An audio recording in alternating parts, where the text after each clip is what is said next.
For the record, I'm a girl. I'm 18 years old now.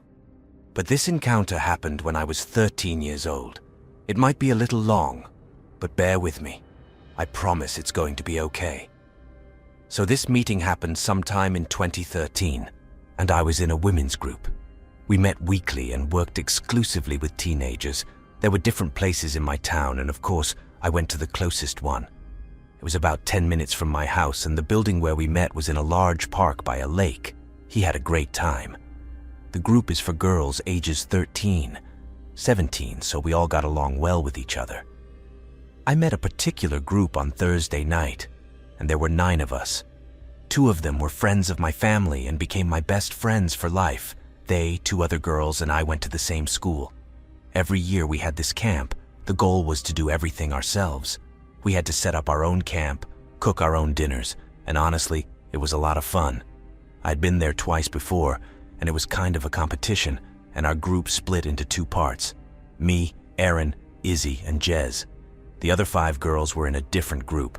To pack, we went to the store, worked one night, and spent the other few nights packing the essentials: tent, portable stove, campfire supplies, etc. My friend Erin and I were in the same grade, so we left early Friday afternoon and her mom picked us up. We live on the same street, so we grabbed our stuff and got in the car with the other girls, Izzy and Jess.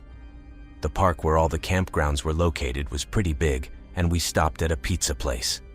The first few nights at camp were great. We stayed up all night eating candy in the tent, getting out and walking around the big park, talking, playing truth or action. Never liked me and, simple things for teenage girls. On our last full day, we did whatever we chose to do before going to camp. Out of all the girls in my group, I was the only one who chose bow, and I knew 2 other girls from the core group and met some girls I didn't know from other groups. But during the lesson, the leaders started acting very strange. They were looking at each other, whispering and talking in conversation. The girls I knew from our group at home, but not from my camp group, were also doing archery.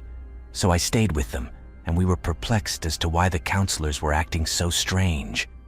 The counselors seemed scared the minute they called us all in and told us to go to one of the buildings since they were in lockdown mode. I stayed with the girls while the other groups went inside. The rest of the groups went to the building on the other side of the park, including the girls from my camp group. We sat there for about an hour talking to this man and talking about how the camp went and what happened next. One girl, Chloe, said she saw a man walking through the woods naked with a knife. Another girl named Monique said there was a gang living in the woods who knew about this girl's camp and wanted to find someone to kidnap.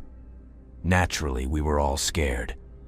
Then we were told to take a bathroom break, and in groups of 4 we went to the bathroom outside, where we were accompanied by 2 counselors. There were 2 police cars outside, and I felt very uncomfortable when I saw them. We started talking to each other, but the leaders took us to the bathroom and told us to shut up. When we went to the bathroom, everything was explained to us. A girl from the orientation group named Pippa saw a naked man with a knife. So Chloe was right. We were told everything would be fine and that the police were looking for him. All the parents were called and the police stopped the search. When it was over, a policeman came to our house and the guy was found, and we are all safe now. We were sent to camp, and when I saw my friends in another building in a tent, I hugged them, and they asked if I was okay, and I told them. Thankfully, no one was hurt, but Pippa went home when she saw her husband and was obviously very upset. We were supposed to make our own dinner tonight, but to celebrate, the leaders gave us lots of pizza, sodas, and candy to throw a big party. That night, we were all very scared and didn't leave the tent like other nights, even though the young man had been captured, and we were still scared.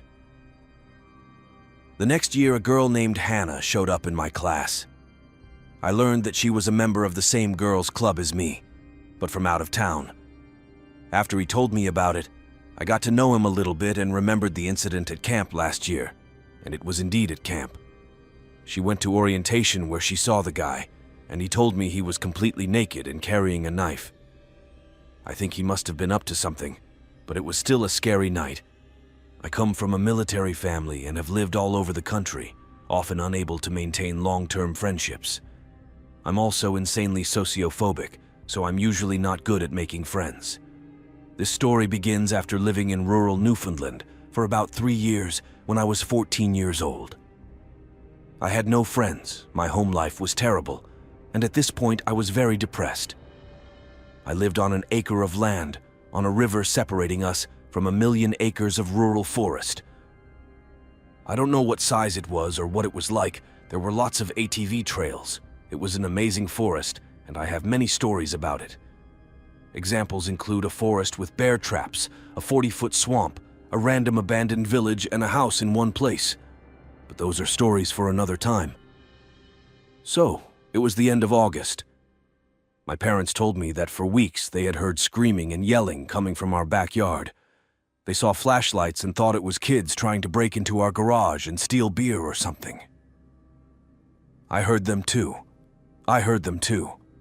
There are usually only a few voices yelling every now and then in the evening, and I've often heard a few voices talking across the river in the woods. No big deal.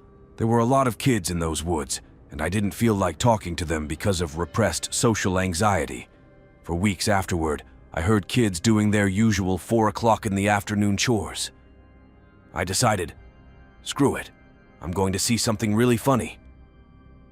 So, I went into the woods, followed the ATV trail that my neighbor had driven about 300 feet on, and came across one. I'm going to use their names because it might give context to someone out there. So, the guy I met was named Jack. He was a year or two younger than me, I'd say shorter than me, and was wearing very old-fashioned clothes. He was surprised to see me, but we said hello, and I heard them a long time ago and said I had come to see what was going on. Jack was very excited and asked me to follow his friend's project. I followed him and led him to a clearing in a dense part of the woods. I knew the area and often walked alone in the woods exploring, but most of what I saw was brand new. There were 2 other kids there, one named Elvis and one 2 years older than me named Louie. They said they were working on a tree house or fort and asked if I wanted to help. I said yes, of course, because I had never been invited to hang out with anyone before, and they pointed me out. Now I need to talk about these baby clothes because they were weird.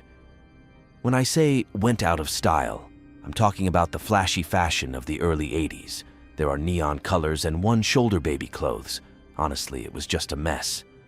Also, they were wearing big rubber boots, and the kids looked seemingly like new, and we didn't seem to have acne marks.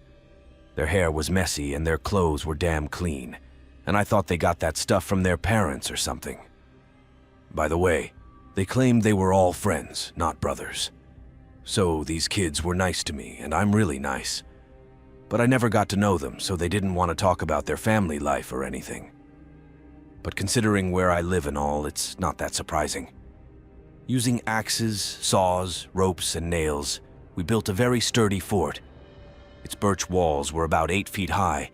We built a table to sit on, and an observation post on the biggest tree we could find. The fort was the size of a 2-room apartment, I would say, and we were all very proud of it. One day we were sitting around the table talking about our favorite trees or something, and I asked Elvis why I hadn't seen it. If he lived near me, he would have to go to my school. It was one of 2 schools in my town, and he couldn't live in the service area of the other school. But he continued to live, and we wondered why we never met. We didn't know the same classmates, the same people. The teachers had a very hard time finding common ground, but still, I guess. These kids talked to me, and that was enough. About 2 weeks after meeting them and building this fort, I said I should go home and eat. I also asked them if they wanted anything because it was almost in my backyard and my parents always overcooked, and they became enemies. Notice it wasn't the food that made them refuse to cross the river.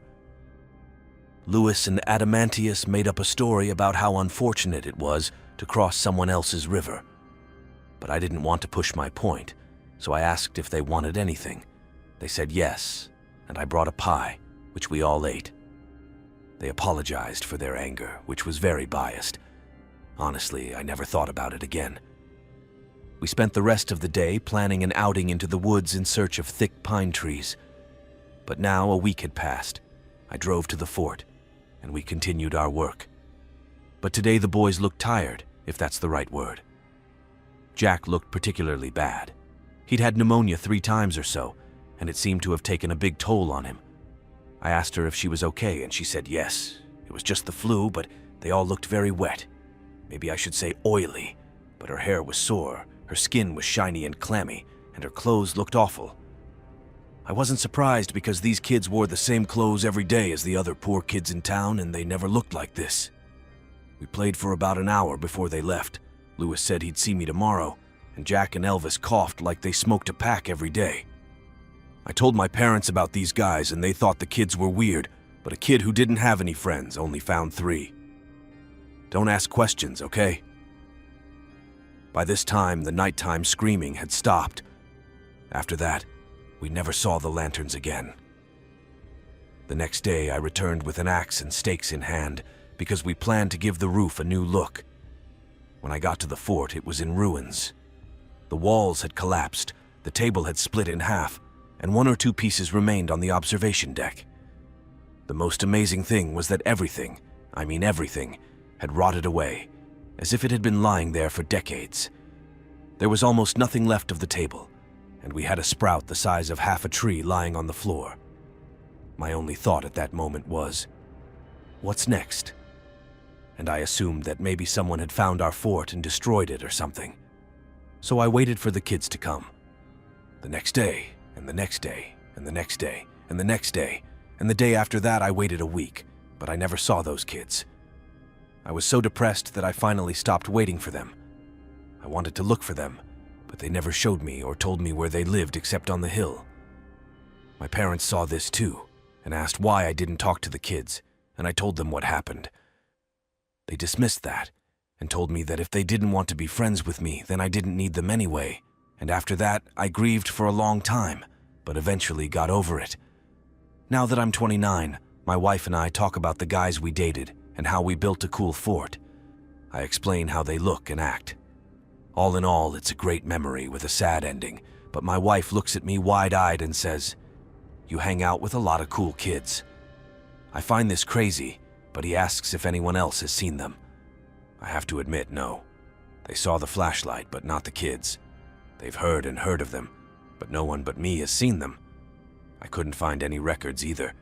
They didn't know anyone from the school they went to, and they never showed me their house, never came to see me despite my demands. And my wife, it was really funny stuff. I have to share it with you guys.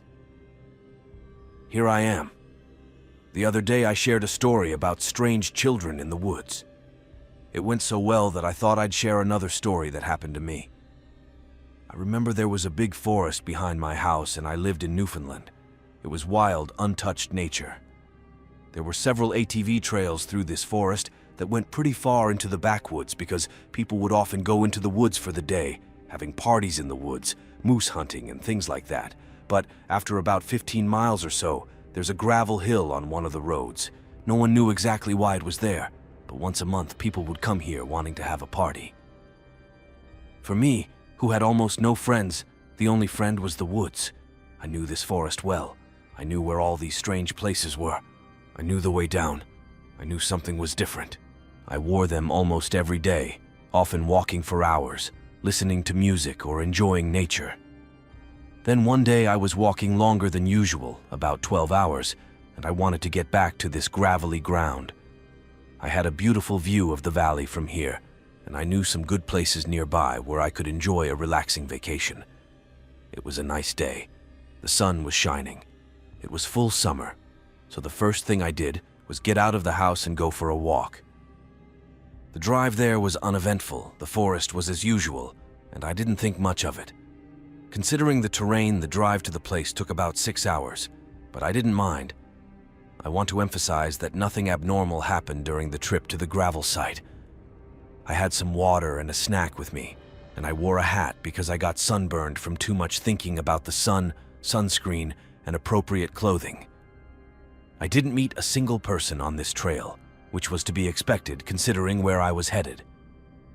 After 6 hours, I reached the gravel area around 4 p.m. The stone slab marks a man-made rock formation about 300 feet long that rises above the valley.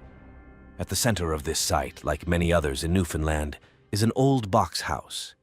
It is almost a small two-story roof, painted a light pastel yellow color. I should explain that houses like this are no longer built. Apparently, they are begging to be lived in, and the last lot was probably built in the 70s. But there was a new house on this gravel lot with new windows and everything. Also, the trail to the house could be called a goat trail, which I think has plenty of room for an ATV if you don't mind falling through a few trees. It's hard to imagine anyone contemplating building a house here. But I have to say I was quite confused when I saw it. I walked around the house from afar and saw that the door on the other side was open. So, being a desert explorer and a botanist, I decided to go in there. It led straight into the kitchen, and it was the right place. Wrong. The room, and indeed the whole house, is probably decorated like it's straight out of the 50s. Everything in pastel colors, a table with yellow flowers, a small wood stove, an antique kettle, and more. Everything was vibrant and brand new. The floor was spotlessly clean. The only dirty thing was in the sink, a plate or something, and I was drawn to the stove. I really liked the kettle for some reason. I stopped to look at it, surprised. It was warm. It seemed to have boiled recently, maybe about 5 minutes ago. I put it down carefully, muttering quietly to myself what it was, and continued to investigate further. The kitchen led to a small hallway with a living room at the end and a staircase in the middle leading to the second floor. In the living room, I saw a large wooden coffee table, a couch with an old-style paisley pattern, and a TV with built-in headphones in the corner. But I was immediately drawn upstairs for some reason, and instead of checking out the room, I went that way. The stairs were quite long, over 30 steps, but I eventually made it to the top with great difficulty. At this point, I was putting on my music and listening to other sounds. There was dead silence in the house, broken only by the crackling of the floorboards. I didn't know what I was expecting, but the house felt lived in. I wasn't going to call anyone because I already had a hard time believing this house existed. There was only a wall upstairs. 2 steps to my right, in a hallway parallel to the stairs, and to my left were 2 doors, very close together, and the hallway was almost non-existent, more like a landing parallel to the stairs. All the doors were closed, and I, being very wary, decided to turn to the right and enter the first door.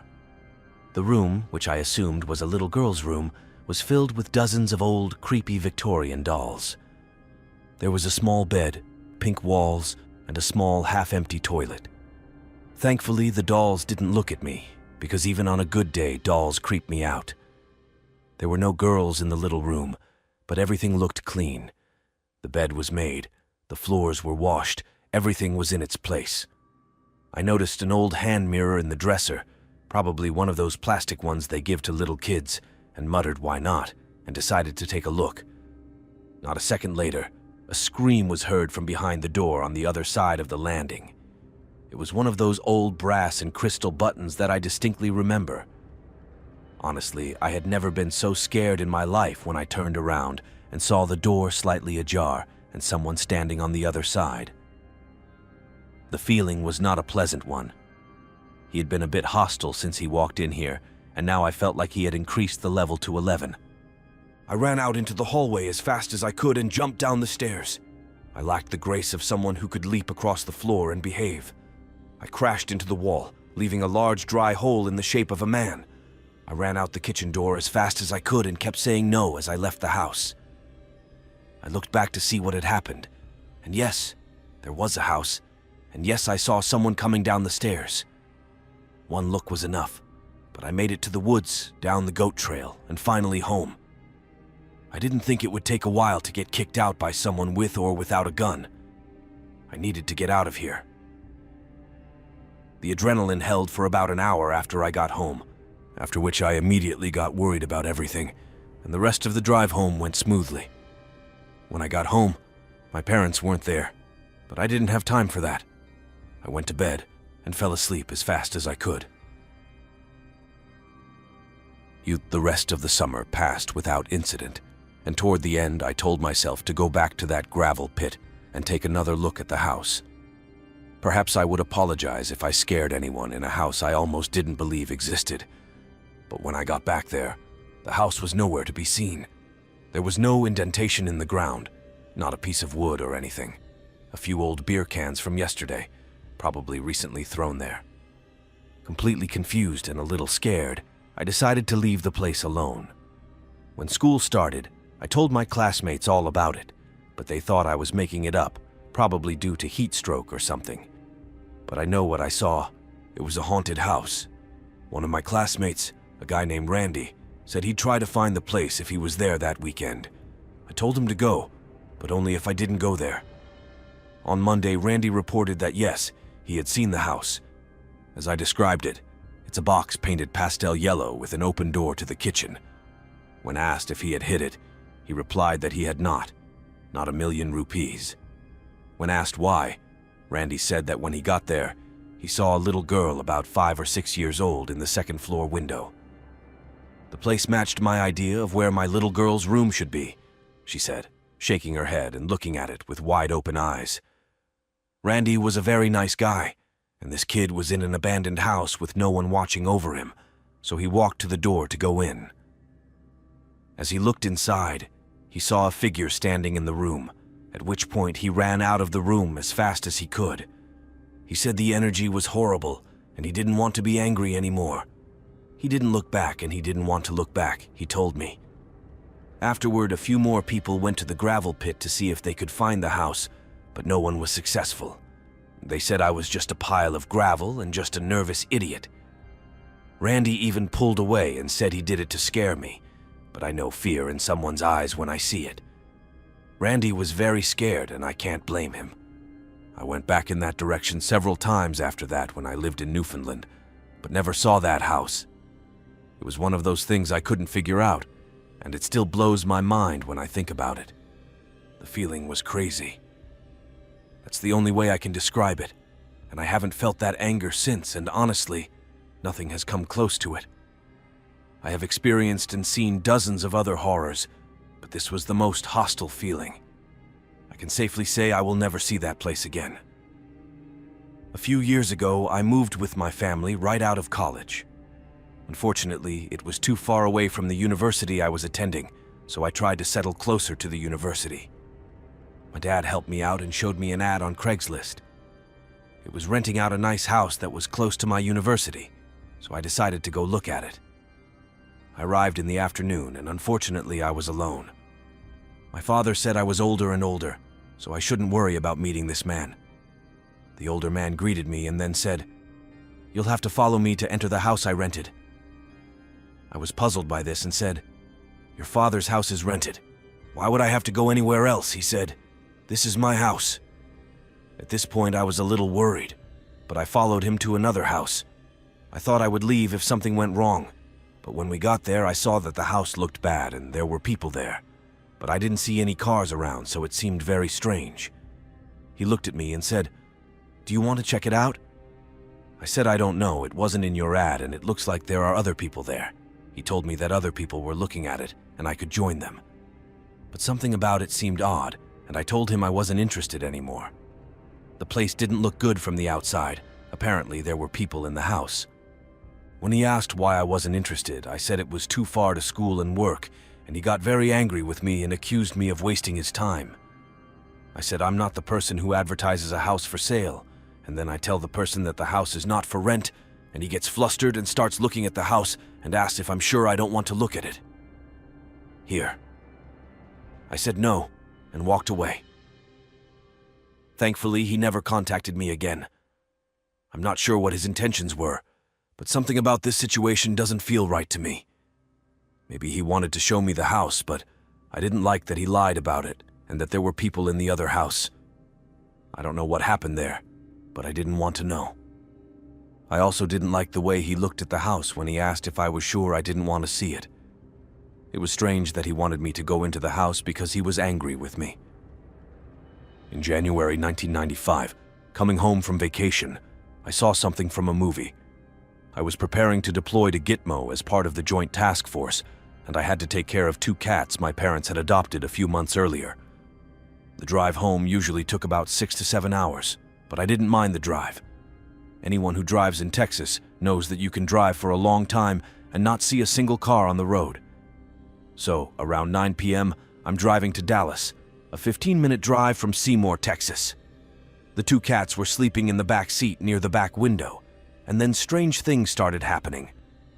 About 200 feet behind me, I saw the headlights of another car and ignored it.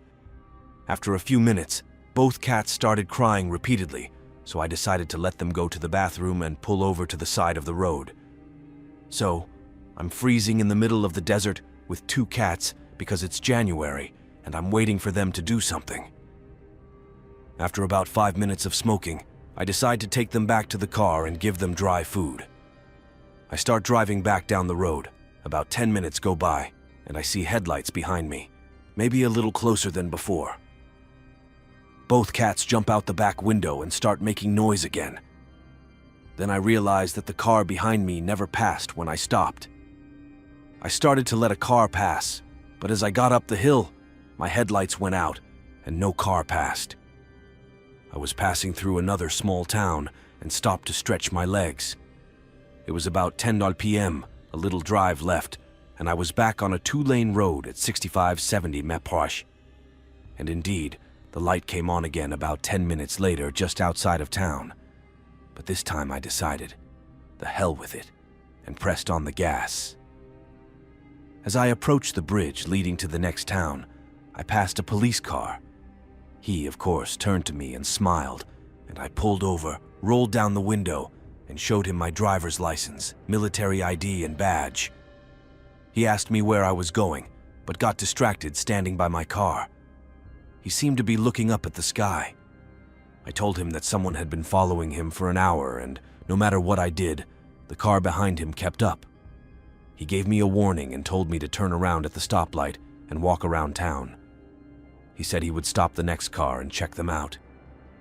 He also told me that a lot of people living nearby were complaining about strange lights and strange sounds in the sky. I thanked him, did as he told me, and made it home with no problems. If anyone else has had a similar experience, I'd love to hear about it because, frankly, I'm very upset. I was about 13 years old when my family went to visit relatives in Poland every year. My mother and father were from a small village 2 to 3 hours away from Warsaw. This place is surrounded by beautiful forests and wheat fields. Life there is very different because everyone is very caring and relaxed. In this small place, everyone knows each other because they live on the same street. I was already a bit famous. They called me the American girl who came here for the summer, so when we arrived, the whole village knew about it. I loved the attention, honestly. All the kids wanted to play and the adults wanted to look at me. One of the villagers I saw a lot was Tomek. Tomek was a funny guy in his early 20s who worked in the village grocery store. She always gave me extra meat when my grandparents sent me to the grocery store, or offered to show me around the kitchen. I never took her up on the offer, but the thought of watching my meat being cooked was beyond my 13-year-old mind. Although I didn't know it at the time, Tomek had a reputation as the town madman. He was unknown to the police and the villagers because he was a petty thief. When I was growing up, my grandparents told me that my grandfather caught him a couple times trying to open the barn door. Then he got drunk and didn't know where he was. But despite that, I never found any reason to fear it or run from it. The village had a tradition of Gra Advagi, which translates to the bravery game that took place between our visits. On this day, the village children were divided into teams and given the task of finding hidden objects in the forest or in the village. The event lasted all day, and the group that found the most items received a prize. The most daring part of the game was trying to get the golden object, which was located in the forest and guarded by several adults armed with water sprinklers, water pistols, and other items. The only way to get the golden item is to not spray water. If everyone on the team is hit, the team loses the chance to get the item. There were 4 friends on my team: Ava, Arek, Bartek, and Pavel. Our strategy was to collect as many items as possible in the city and then try our luck to find the golden item after dark when it became harder to find. Throughout the day, we did a lot of collecting and sweated a lot competing with the other kids. By 7:00 p.m., we had collected 12 items and were ready to try our luck at finding the golden object. We learned from the other kids that the adults were relentless in protecting the items. The forest, that's our way because the golden object is behind Arik's house. So he took the lead in planning. The plan was to split into 2 teams. Arik, Eva, and Bartek were to attract the attention of the adults and chase them away as far as possible, while Paul and I were to go in and capture the object. With a sense of confidence, we headed into the woods as the sun had already descended from the sky. We followed the dirt road for about 5 minutes and then took off following Arik through the bushes. As we approached the thick bushes, he stopped us. He put his finger to his lips and asked us to look through the gaps in the bushes to see the adults. It was dark, so it was hard to see who was guarding what. We could see 4 figures huddled together and talking quietly. Without thinking long, we proceeded to put our plan into action. Our 3 friends walked away, out of sight, and we heard them laughing and yelling for the adults to come get them. Paul and the adults rushed after our friends and left for the site. I remember turning around and getting ready to jump out of the bushes when I saw Paul's hand on my shoulder and he put his arm around me. "Hey, wait. Maybe they're not all here. Wait a minute," he urged. We sat quietly, listening carefully for any sound. Then it happened. We heard the sound of movement at the other end of the clearing. We couldn't tell who or what it was, so we just stared at the gaps in the bushes. Paul saw first. He pointed to a dark figure hiding behind the tree closest to the clearing. We watched as the figure moved from tree to tree, not following it, but observing it. When one of us offered a distraction, we heard a shout and saw another team approaching. It turned out that there was no one in the place where the gold was supposed to be, and this little company of 2 of us ran to clean it up, but found nothing. I waited for the adults to come out and push the kids away, but the figure crouched down, half hidden behind a tree. One of the girls walked over to where the old man was, but looked up at the tree and thought with her partner that maybe the thing was stuck on a branch. We watched as it started to pull itself up to the lowest branch. I remember suddenly we saw an adult jump out from behind the tree, grab our leg, and start dragging us into the darkness of the forest. His companion ran away screaming, and we didn't know what to do with Paul. When we started to cover the older girl's mouth, we startled her. Before we could do anything, Tomek suddenly ran away and lunged at the man. Paul rushed to help Tomek, and I ran to get help. By the time I got to the yard where the game ended, I was screaming uncontrollably, trying several times to get help. Most of the men rushed into the woods, and I hid in my mother's arms, waiting for everyone to return safely. My friends Arik, Eva, and Bartek cautiously approached me and asked what had happened and why Paul and I hadn't returned. After Eva, Bartek, and Arik had poached the adults decided to waste no time and get their hands on the golden object. They decided that everyone should have a chance to get it, and they didn't want the children walking through the woods in the dark. One of the elders pocketed the item as they led our group back to the main courtyard. My team would see that there was nothing there and come back, so they didn't bother looking for us. Everyone in the courtyard listened, looking at me while I told them what had happened. After about 10 minutes, we saw a group of men return, Paul holding his father and the girl his father had attacked. When they all arrived, I asked Paul what had happened. As the parents gathered and spoke in a calm voice, Paul told us how Tomek had beaten the boy to death, but, to the surprise of the men who had come to his aid, had let him escape when he returned. He also mentioned that several people were still looking for the young man in the woods. I then asked the rest of my friends why help hadn't been sent sooner, and the girl's partner ran off screaming. Everyone looked at me with blank faces, and it suddenly hit me. The events that followed are a blur.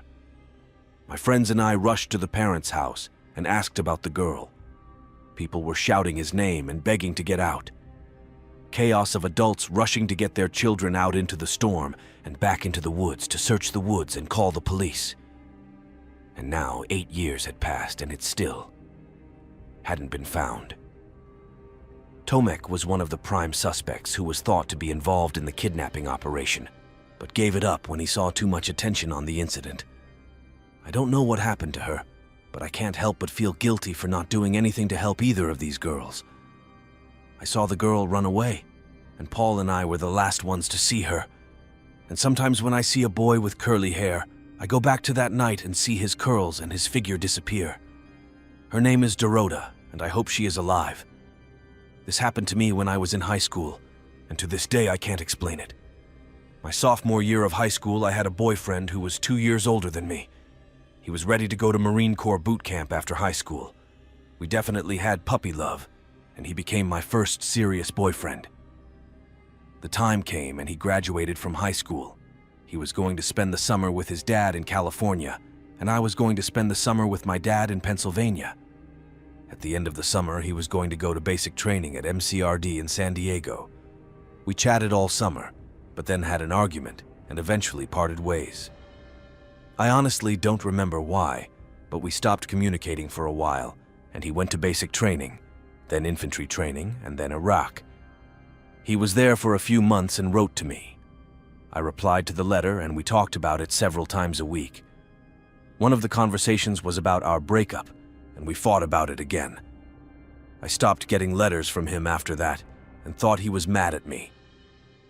It was my senior year, and I was going to do a project on the Iraq War for my American government class. I came across a page dedicated to the victims and saw his picture. He was at the top because his last name was A. I was stunned and completely lost my head, especially when I saw that his death was one day after our last conversation. No one contacted me to let me know about it. I contacted his mother, and she told me that she had gotten rid of everything that reminded me of me. He said he threw papers with my number on them and tried to find me, but couldn't. Personally, I think she could if she tried, but then again, she was a grief-stricken mother who had lost her son, and I was probably the last thing on her mind. I asked him how he died, and he told me that he was an armed criminal in a Humvee, and a group of insurgents tried to run them off the road while on patrol. The driver of the Humvee swerved and launched the Humvee, which landed on my axe. Months went by. I was grieving for him, drinking, using, crying, and everything, and one night I was at home with my mom. He and I had a fight, and I called my friend Tori and asked her to bring me over to her place for the night. He said he was having dinner with his parents, but would call me when it was over. I left my phone on the charger upstairs because it had died. I went downstairs and talked to my mom about everything, and we watched a movie. After the movie, I went upstairs and got 5 calls from Tori. I called him back and he asked, "Is Rob, our other friend, with you?" I answered. I told him that was impossible because my phone was upstairs and my mom and I were alone. He cried out in fear. Oh my God, I was talking to a dead person. I asked him what he said, and he said he answered the phone, said hello, asked if I was here, and said I was busy right now. And she said she asked him to tell her that he called her, and she said dandy, which means good and wonderful. I immediately got goosebumps because my ex used to say that a lot. I asked him if he had called me or not. He looked at the phone and said it was connected. I hung up, checked my calls, and confirmed that I had recently had a call on my phone that lasted 23 seconds. To this day, I can't explain it. The thermostat in my room went down several times after that. No one touched it, and I have a new house. Anyway, I wanted to share with you guys, and if you have anything negative or rude to say, please don't leave a comment. Positive vibes only because it's a little personal. 1. Any comments are welcome. Would love to hear what you guys think. This was a very traumatic experience for me, but it was never discussed in my family. I recently talked to my mom about it, but she didn't say anything, so I thought I'd share my thoughts with you guys. When I was 13, I bought a Dell desktop computer for school. In 2003, the internet was brand new to me. AOL and MySpace, Yahoo Messenger, AOL Chat, 16, female, Cali, anyone. AOL Chat was where I spent most of my time. I was a shy, overweight kid at the time. I'm still ashamed. And on the internet? Online, I could be anyone I wanted to be. I couldn't say anything, and it was amazing. When I went online, I discovered a lot of new things. If I can be who I am, so can anyone else.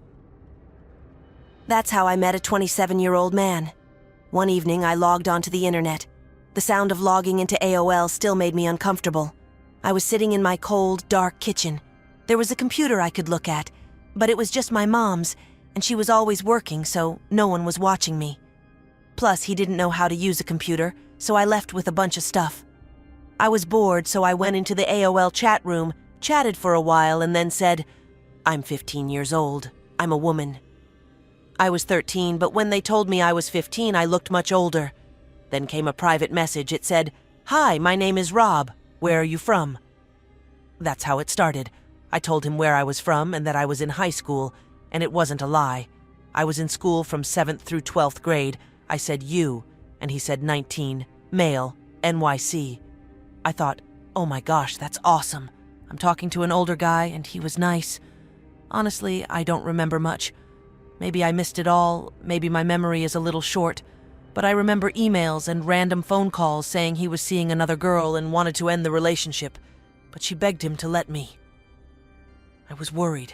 He never asked for pictures or asked me much. Just emails, a phone call a day, but somehow she made me feel safe, at home and cared for. One day he came to the American West from New York. My mom worked near my house, so she stopped about a quarter mile away and entered my house through an alley. My friend was with me when he showed up, but he got scared when he saw him and ran out the back door. I probably should have known this, but I was standing on the back porch with my head down. He put his arm around me when he came in, and less than 5 minutes after I was there, I was sitting on the couch and he took it all in. Again, even in my bedroom, I won't go into the details of what happened next, but I hope you get the idea. Then he left, getting off the school bus. He told me to get in his car, and we were going to meet up. I didn't know where he lived, and I lived very far from the city, an hour away from the nearest hotel. But the next day I got ready for school and got on the bus, which took 45 minutes. But as I was leaving the school parking lot, I got into his car. No one noticed or said anything. We travel around town and never go on dates. He finds different parking spots to take advantage of me. In the visor of his car, I see a picture of another girl about 15 or 16 years old. I ask him questions. When I say his cousin, I mean exactly that. When I am asked why her hair is so loose, I believe her. I believed him when I told him I couldn't see his driver's license because he left it at the hotel. He believed me when he told me he loved me. I get a ride to school and sad to come home. She promises to call me. Once again, everything is in a blur. I don't remember much emotion in that moment, but I do remember my mom telling me a few days later that she knew my husband and I had dropped out of school, that I would never see him again, and that was it. I remember sending emails. I remember phone calls late at night, and I remember wanting to live with you. I also remember him offering to drive me, and I agreed. A few days later, when she was ready to leave again, I wondered if I should keep my mother. I liked it and thought about it. I didn't think anything of it. I packed a few things in my suitcase and forgot all my underwear. It was one of my saddest memories. I was upset that he drove 8 hours to pick me up, so I left in the middle of the night, got in the car with him and his cousin, and he got in the back seat with me, started talking to me, and his cousin drove the car and then got back in the front seat. This happened several times between my house and his house, and the trip went on forever. I didn't drink anything. I wasn't offered anything. When something happened, they stopped for the night at a bus stop, and I was trying to call my mom. Our phone was dead. I reached into my pocket to get something to drink, but couldn't find anything in the store, so I drank at the truck stop. A few hours later, we were a block away from his house. He ran to get something, and I got in the back seat and woke up to men and women in black suits circling the car. They were yelling for us to put our hands up and get out. My first thought was, geez, first 10 minutes in NYC and I'm already stealing.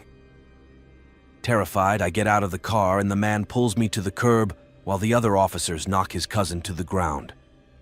At this point, they ask my name and age, and ask my cousin to tell me my age.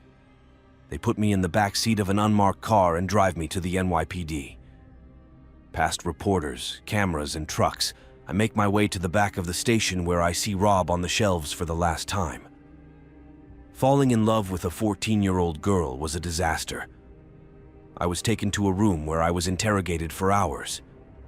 Then I was taken to the hospital, and then to a hotel where a nice woman took me to Taco Bell and stayed with me while I slept. The next day, I was taken off the plane by 2 FBI agents, met by police officers, my mother, and all the reporters. I found out later that my mother was missing and the police didn't want to do anything. They wouldn't even take a picture of me. He had a license plate, and the first time we met, he saw his car parked on the side of the road. He sensed it because it was a car out of service, and I know his vigilance is the only reason I am alive today. The police said they would investigate, but that wasn't enough for my mother. He contacted a family friend, who in turn contacted the governor of West Virginia, who in turn encouraged the police to investigate further. They checked the number, checked the person, and when they found out who it was, they sounded the alarm and realized I was in danger. My cousin told my mom that Rob had a criminal record and that it was a mile long, but he didn't tell my mom what it was for fear of scaring her more. I never went to court, never went to a hearing, but got terribly depressed. My friends' parents wouldn't let me spend time with them. People at school would draw on my locker.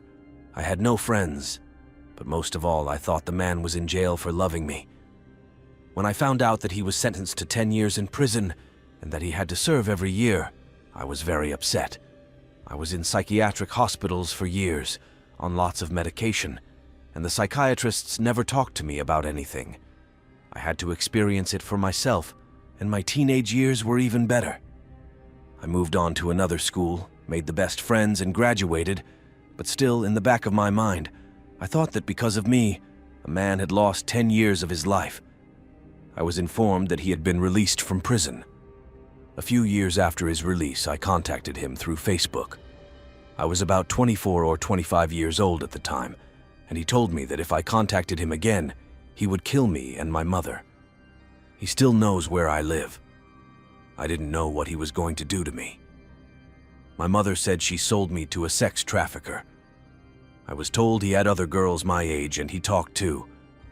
However, good things happened as a result of my theft. Schools all over the country started teaching internet safety classes, teaching children about safety and parents how to protect their children, and this man didn't steal another girl. I am now 29 years old, happy and healthy, and frankly, I have no regrets about the years this guy spent in prison. It happened last night. I recently started a new job and I still don't know how to get home without a GPS. I texted my fiancé and asked if he needed anything, and he told me to go to the store. The GPS advised me to go somewhere different than I expected, and I thought that was great. A new road or home is always nice and always appreciated. So he turned me onto a deserted dirt road. Well, GPS, I don't want to die here, but anyway, I guess I trust you. I keep driving, and the road narrows, and now the car is half wide. There are hardly any houses, except every half mile. I feel like I'm being watched too, and I swear there's some guy in the woods watching me. Eventually, I get to a sign that says, "Enter at your own risk." Behind that sign is another sign that is harder to see and faces the other way. And it said, "There are hunters in the area. Blame them for injuries sustained without proper equipment." Great, I thought. I can't wait to get shot. I keep driving, however, and the road becomes difficult. Very quiet and only one car wide. Like I said, for a while I thought I was being followed, but I couldn't believe my visions. But here I am, looking at this guy on an ATV with a gun on his back, just staring at me. You can barely see him, but he's definitely there, and he goes 2 miles before I stop, and this was not my dream. I back up quickly, but there's no turning on this road, so I get stuck, and the guy just stares at me. I don't think it helps me, and I end up pulling off the road, and I don't have time to pull off the road to turn around in a small area below. After walking a mile or two, I see a black car behind me. The windows are tinted and it follows me for many miles. There was no doubt that there was another car coming my way in the same neighborhood. I start speeding. It's 20, and I got really worried. Waiting for the guy to wait, I reach a place where I can stop. I can't see the interior of the car, but I see him turn his head and look at me. After that, I went to the store a little faster than I expected, but I felt vindicated, because this was one hell of a ride. I was 11 years old and living in an apartment down the street. Of course, they were often plugged into the mains, and the mains voltage fluctuated wildly. So streetlights were often useless, especially in winter when it got dark. This is also relevant, so keep that in mind. I remember having to spend a weekend at my friend's house. It was an exciting prospect for me, an 11-year-old who had been busy with schoolwork all week.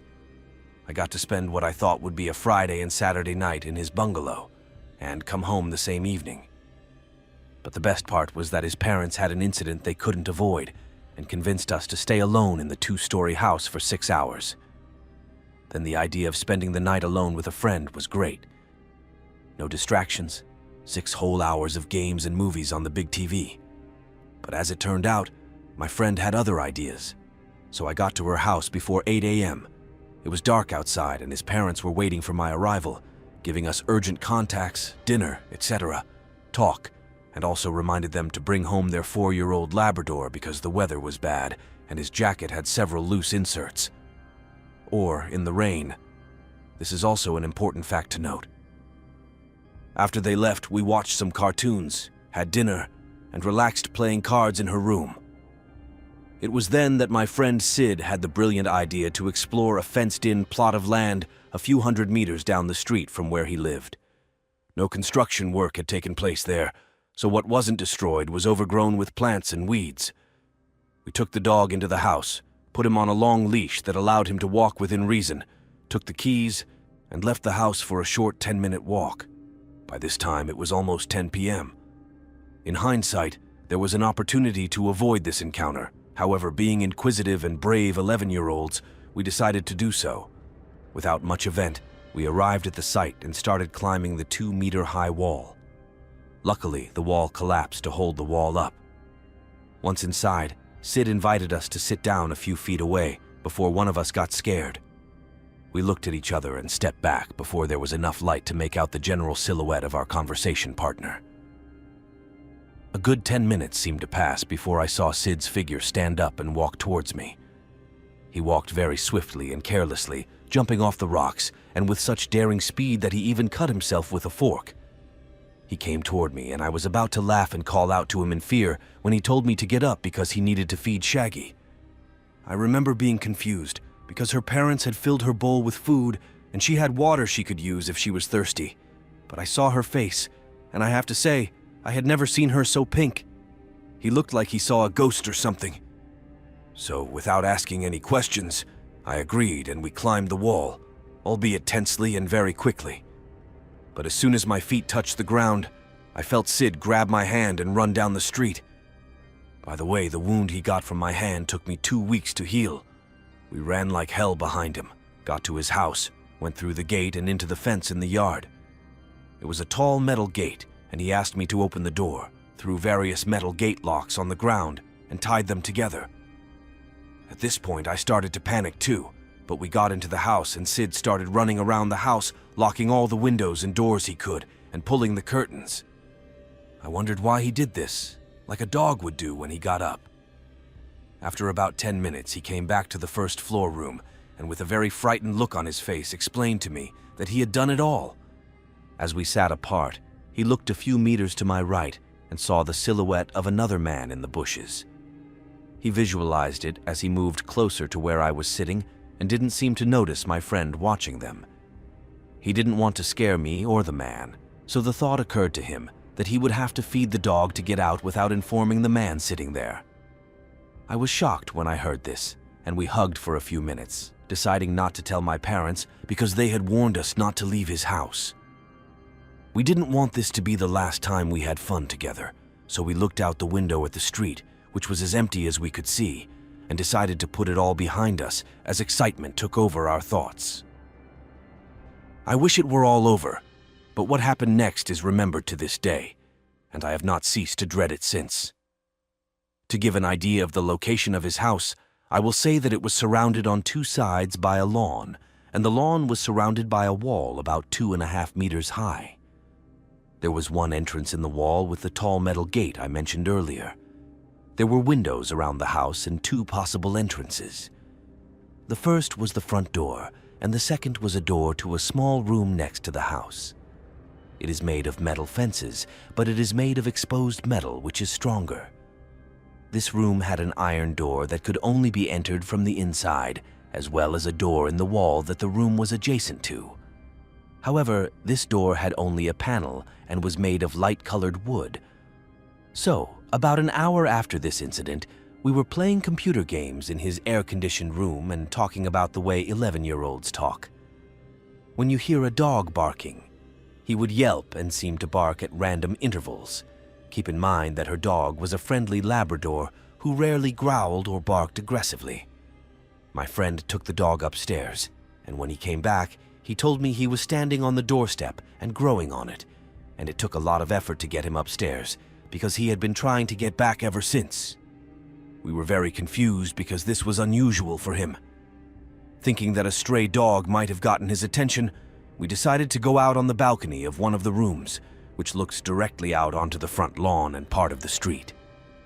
Instead of seeing a stray dog or cat as we thought, we looked down and saw a man standing very calmly on the front lawn.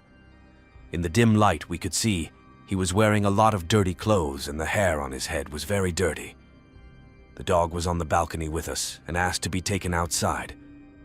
We were sitting on the balcony and were going to discuss what to do. The front door sounded like someone was trying to open it with the handle. We went downstairs and realized that a man had gone to the window next to the door and was trying to open it. He then walked around the perimeter trying to find a way into the house. As we were about to go back upstairs, my friend grabbed me again and said in a quiet voice that she had forgotten to lock the basement door in her haste. We both looked at each other and blushed, realizing that this intruder could have easily gotten into the house since there was nothing but a deadbolt on the inside door. And that's when we heard the sound of glass behind the house, about 3/4 of the way back. The locked door area was a few feet from the front door, and we were lucky enough to get outside on the other side of the house. He told me to wait with the dog at the inside door while he went out and closed the middle door. He then told me to close the door as soon as I got back, and if he got caught, to let the dog out and close the inside door as discreetly as possible. Frankly, we were both scared, and since we had no time to argue, I stood guard at the inner door while he went to the outer door, locked the lock, and quietly ran in. Could do. We closed the inner door and immediately heard a sharp knock on the outer door. If he didn't go that way, that would be a good way. If he found his way in, he would have no choice but to hide in his house.